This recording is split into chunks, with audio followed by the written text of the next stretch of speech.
আপনাদের প্রতি আমাদের বিনীত অনুরোধ এবং কঠোর নির্দেশনা।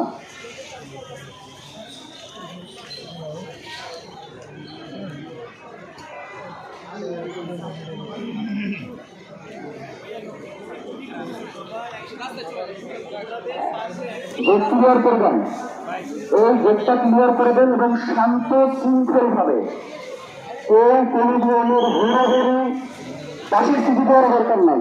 একদম শান্ত শৃঙ্খল ভাবে তাদেরকে পিছনে সরাই দেন। বাসের স্থিতিতেও মানুষ বিভ্রান্ত হয়, মনে করে কি হয়েছে, আসলে তো কিছু হয় নাই।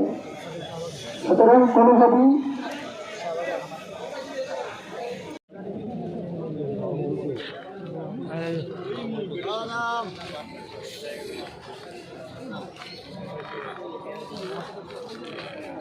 বাদাম